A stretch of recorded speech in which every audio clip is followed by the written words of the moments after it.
Well, welcome to the Stone Cottage, and we are welcoming spring today. The daffodils are still in bloom, and the tulips are really putting on a show. The tulips that I've planted are the Gentle Giants blend from Color Blends, and the reason I chose that particular blend is that these bulbs come back year after year. And if you know anything about tulips and you've tried growing tulips, in the first year you had a wonderful crop, and after that you had almost nothing, and then it very quickly became nothing. These will bloom year after year, and I absolutely love that. If I want to add more later on, I can, but I've got a nice base that will come back, and I love the colors in this.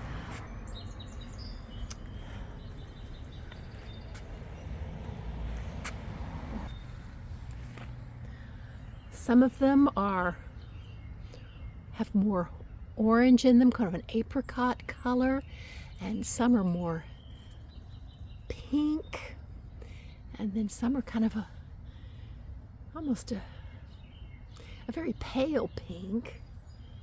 You can see just beautiful. And some of these pink ones, when they open up, over here, more red. But as some of these open up, the insides tend to be just a little bit different color. Mine are closed up, so more orange in there.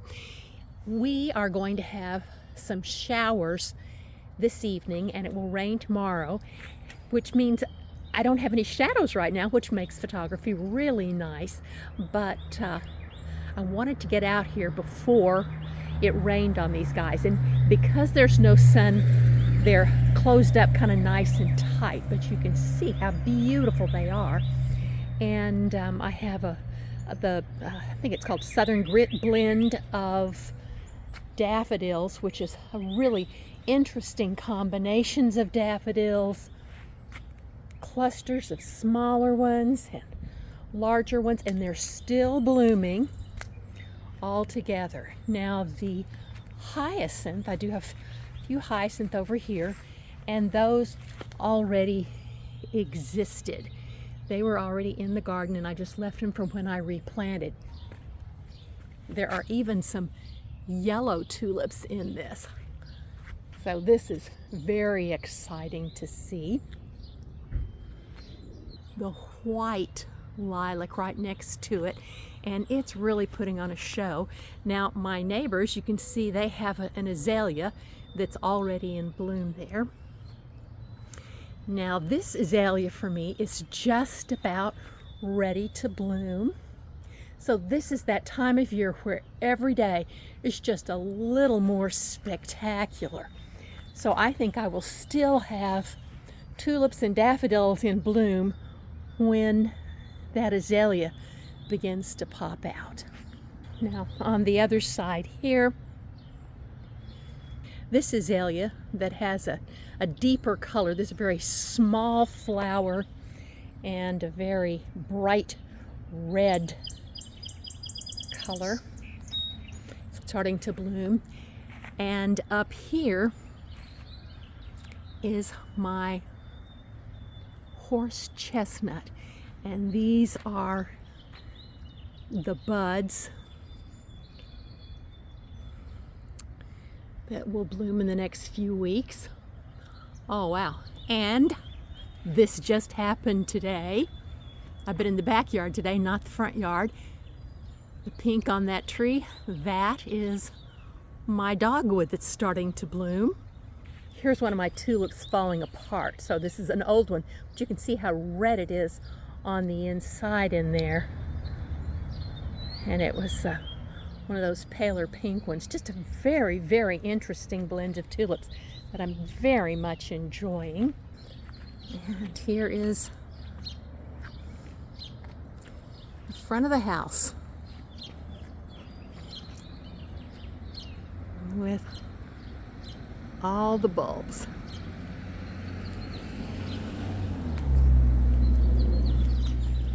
Now I'm going to come over here and get a view of the house from this angle, because once these leaves really pop out, they're coming out now, but they'll get bigger. And once they come out, the house is kind of obscured from this angle. So this is kind of a pretty angle. You can see the white daffodils and yellow daffodils and the bulbs. And this is that flowering almond. He is just about spent, but that's lasted extremely well. And I am beginning to see the buds on the rose here. This tends to be a little bit of an early rose, but it's a beautiful, beautiful rose. Few blooms left on the flowering quince, and there is the dogwood. Just in the last 24 hours, that has opened up, and it'll peak in a couple of days, I assume. And down here, this is the lilac-colored lilac. This is our purple lilac, and he is just now starting to open. You can see the lighter colored ones.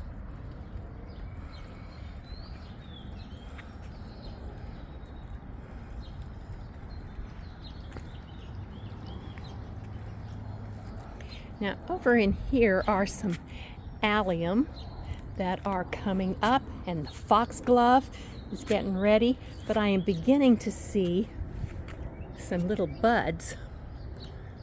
Let me see if I can see. There's a little bud there for the allium, and a few daffodil, and the Paris is still blooming.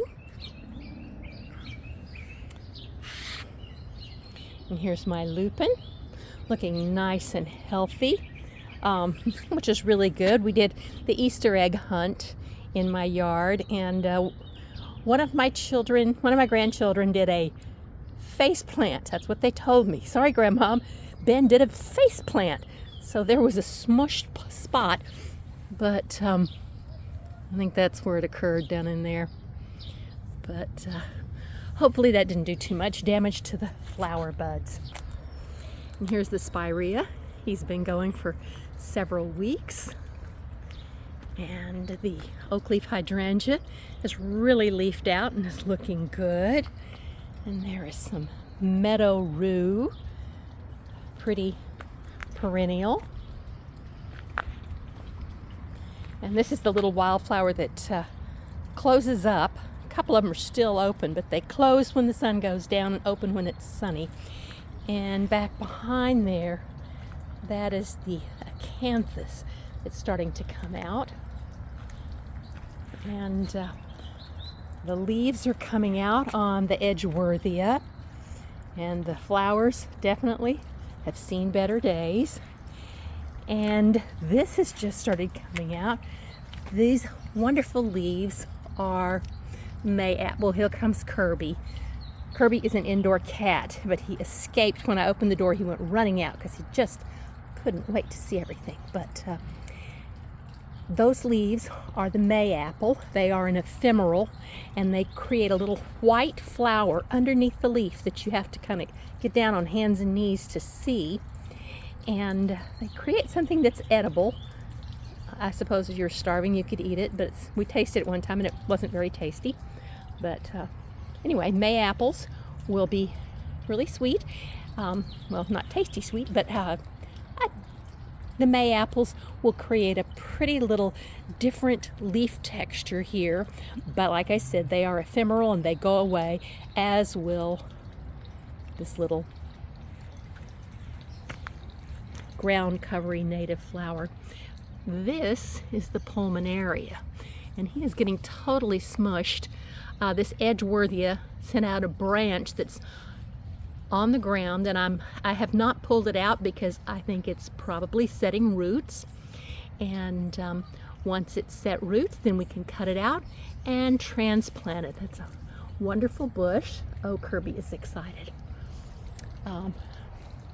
This was the forsythia, and hopefully this is the last time you will see this huge big forsythia.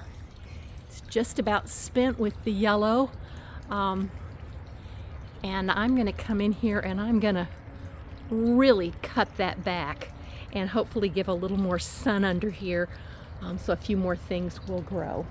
Now, I was not planning on filming until I saw the weather report. It was not supposed to rain until later in the week, but since the rain is coming sooner, my yard is not quite as tidy. You can see I've got the organics bin out because I've been pulling things and the hoses out, so not all that tidy, but that's life.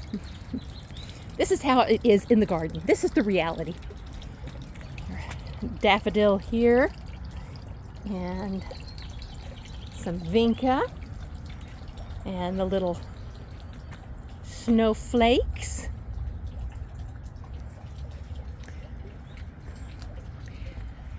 Now, these tulips have bloomed every year, but they are not giving me any blooms this year.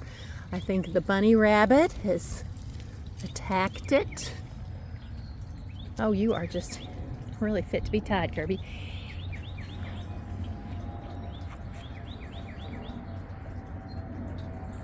The bleeding heart coming up in several locations and looking good. The hellebores are still looking good. And the peonies. Oh, this peony is looking good. Fertilized really, really well, and it's already setting blooms on that peony. And here's the other peony here. He's looking good. Got a number of them all around, but those two are looking good. This one. And here are the heuchera. I think that's caramel. And this one over here, the one that was so small, is starting to grow and catch up. And here are some little wild tulips. And wild tulips also naturalize and grow back. So again, if you don't like planting year after year, try wild tulips also, in addition to the gentle giants. And here is the reblooming lilac. And up above it is my red bud. There's another peony. Peonies look better this year than I've ever seen them look. So maybe I will have some good luck. We've trimmed things up more. They're getting a little more sunshine, so hopefully that will help. Now up here, this is my fothergilla. And up high, I am seeing some flower buds. So that's the fothergilla. It makes a little bottle brush that's white, so that's just the bud. But strangely, this is one that I enjoy it more from the inside of my house than I do from outside. But it's putting on its leaves and putting out its little buds. And that's the fothergilla. Some more Virginia bluebells.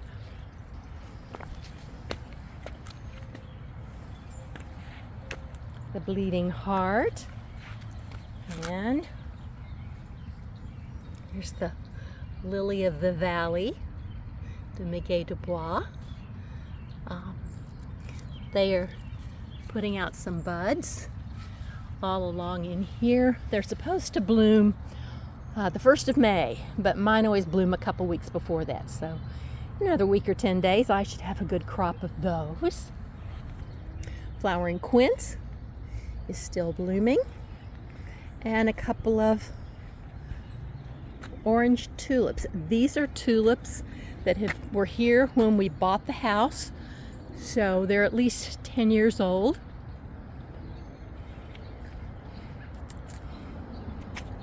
A little lone daffodil.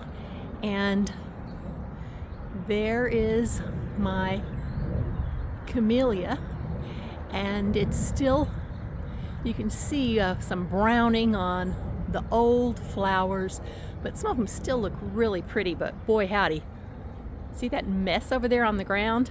That's where they fall. They're one of those flowers that really create some mess on the ground, but it's worth it because they're so pretty. And I love seeing the little fiddleheads come. Kirby. Anyway, I love seeing the little fiddleheads come up for the ferns. So that fern is coming out.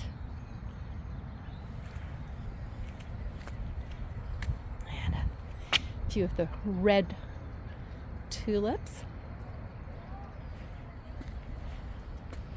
A little wild pink tulip and Virginia bluebells. And my epimedium, this is where I cut it back, this hole in between. So I've got this big mound of epimedium and a hole where I cut it back and another mound. So we're gonna see what this hole in the middle does, because that's what you're supposed to do, is cut it back, but I don't know that I agree with that. We'll see. And there is a pink azalea beginning to bloom. A little bit of yellow on the forsythia. Again, this forsythia is going to be cut back. Now this is one of my favorite places to sit out here and enjoy what's blooming. So you can see we have the azaleas, some tulips. The daffodils are spent. That yellow is some yellow tulips. I can see the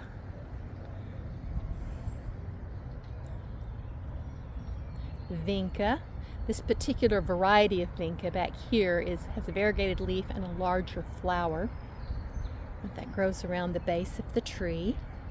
Oh, there's one little daffodil there, and some muscari, the grape hyacinth, is growing down there. That's some that I literally dropped the bulbs there. I'm surprised anything grew, but some of them survived. Now I have also planted in there some Bareroot garden phlox, and you can see it's taken several different spots, have taken. The robins came out and dug some of it up, and I found it, so I stuck it back in the ground, but we'll see how much of it survives. And over here I have 3 of the astilbe. But this will give us some spring flowers, some summer flowers. And here's for our spring, we'll have the foxglove. The foxglove is looking quite enthusiastic. And we can see everything else. And then over here, we will have some yellow irises, a little yellow Dutch iris. And that's what these leaves are. That was the tail end of the daffodils. We have to leave those so the leaves can nourish the bulbs. And there's more of the little fiddleheads for the fern. So there's a fern coming up here. And somebody ate some of that. Some insect, looks like an insect, got to work on this hydrangea. We'll hope he does okay. And more ferns. And then sticking up out of the ground, that is the Solomon's seal all around in here. Oh, I actually got a leaf opened up. There's a leaf for the Solomon's seal. And all the rest of these things should happen pretty soon. And growing on here is some clematis.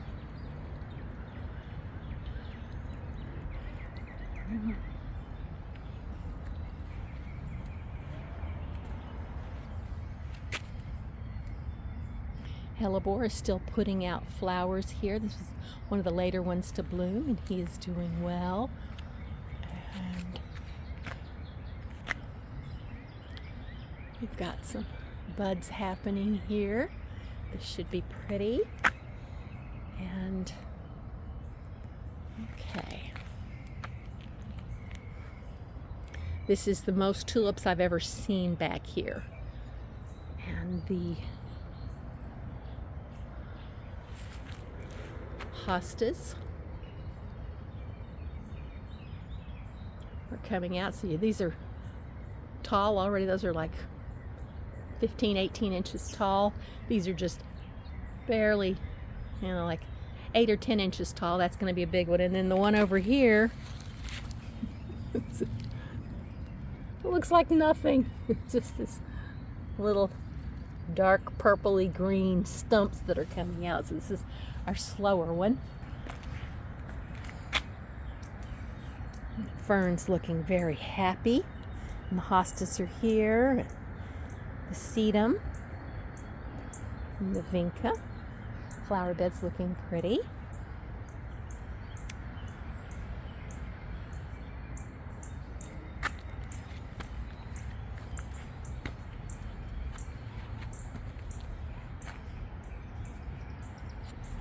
The rhododendron has some buds on him.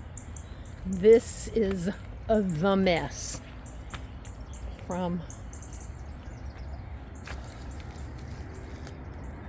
oh my goodness, that camellia looks pretty ugly when it all starts to fall down. This was that first azalea, and he is just about finished. And this one right in front of him is beginning to bloom. But I've got a bunch of azaleas in the yard, and they bloom in succession. And this one is over here. It's just beginning to put on its blooms. We still have some snowflakes. And the Japanese painted fern is coming out and looking nice.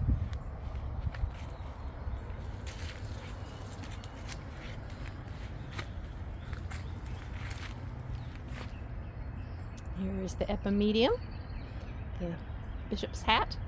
Still has some little flowers on him. And here they are at this kind of the top of this retaining wall. Okay, here's the side yard, and I think I have a plan for how I'm going to do things, and I've already got some things planted.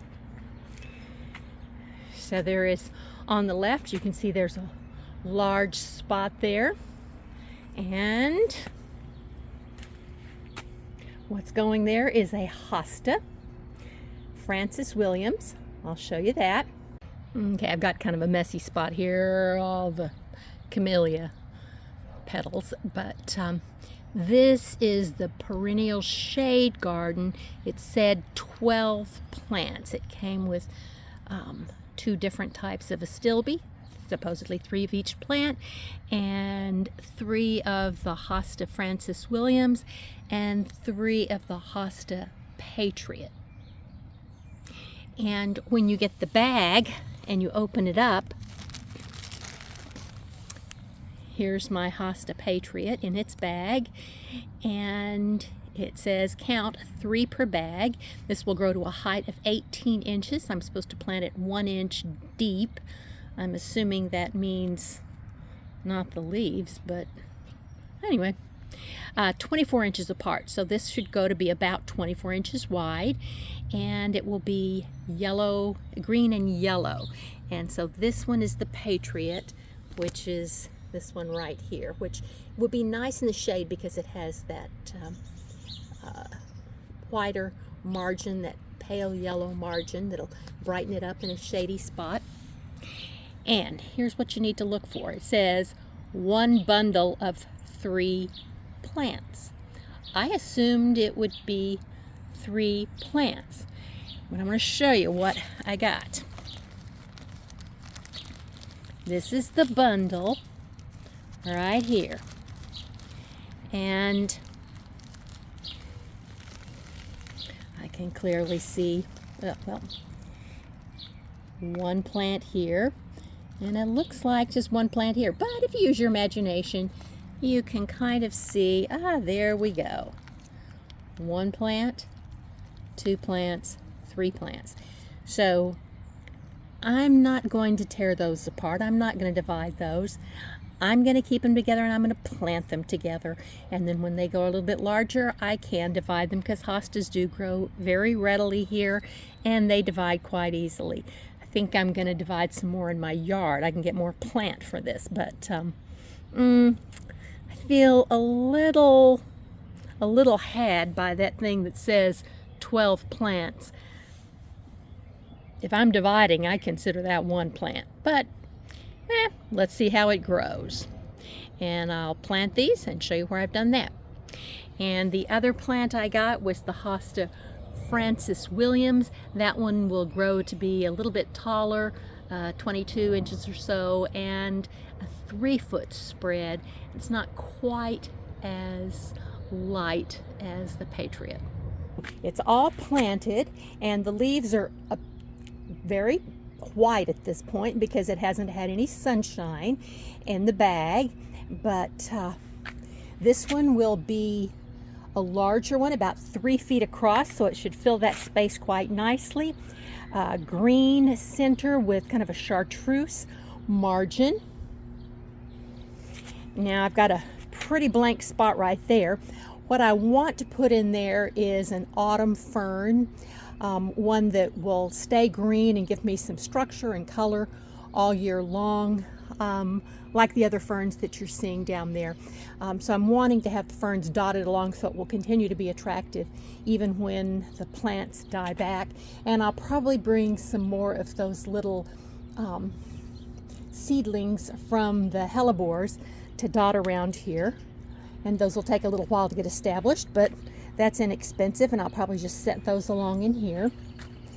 So you can see the already existing ferns that I put in. And this little blank spot right there, there actually is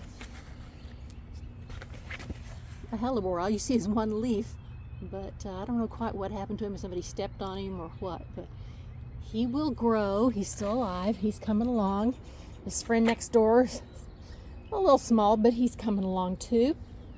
Now the second hosta, group of hostas, I put in here. This one is Patriot, which has a green center and more of a pale yellow margin on the leaf.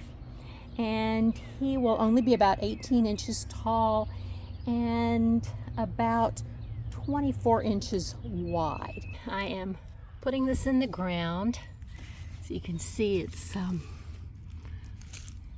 the leaves are going to be out, but I'm covering up the roots, and I just have well composted soil here, so I'm not amending this in any way because I've got so much compost on here. I should be just fine. I'll come through and water these in, and it should get plenty of water because there is my gutter downspout, and a few little violets growing there and a fern next to it, so that should fill that in quite nicely. And when it grows a little bigger, I'll just divide it. We do need to kind of clean up around here, but you know, we're getting there. And of course our hellebores, and these are our little snowflakes that are still blooming back here for the spring, and more hellebores. And I am probably just going to do baby hellebores all along in here. The reason is my husband wants to replace this rather sad looking retaining wall. He threatens to do it, but I know that it may be another 10 years before he gets around to it. But you know, I'm not going to plant anything too precious in here. I will probably divide some hostas, that sort of thing. Just use what I actually have around. Now, this spot right here, this is going to be an astilbe. Okay, this astilbe is the Maggie Daily, which is that kind of hot pink color in that picture. And this is what came out of the bag. That is definitely a good hunk of plant there. And another one here, and another one here. I think I saw a fourth one, but there's quite a bit there. And I am going to plant this one all the way underneath because it looks kind of like a blob. But anyway, I've got a nice spot for him, and he will grow to be 22 inches tall and about 20 inches wide, and he will bloom in the summer with pink. So I'm looking forward to that. And it just definitely is a good shade plant. It's full shade to part shade, and I'm going to go stick that in the ground. So it should be a nice sized plant, and of course that little pipe right there drips constantly because it does the condensation from our air conditioning and our heater, and so that will be a really good spot because astilbe likes to be moist. And there is a little bit of a hosta. I don't know why he hasn't grown. He's been there a couple years, hasn't grown a whole lot, and the dirt here looks pretty bad because it's what came off of the walkway when I uncovered it, so I need to clean this up. But right next to it, put some Solomon seal in there. Now my big project here is going to be continuing to uncover the rest of this path and then bringing it around and towards the front of the yard. There's the Caria that just started blooming. I mean, 2 days ago you came out here, nothing. And now it's got several blooms on it. And of course, I love air conditioning. Air conditioning is a wonderful thing. It's just a little ugly in a garden.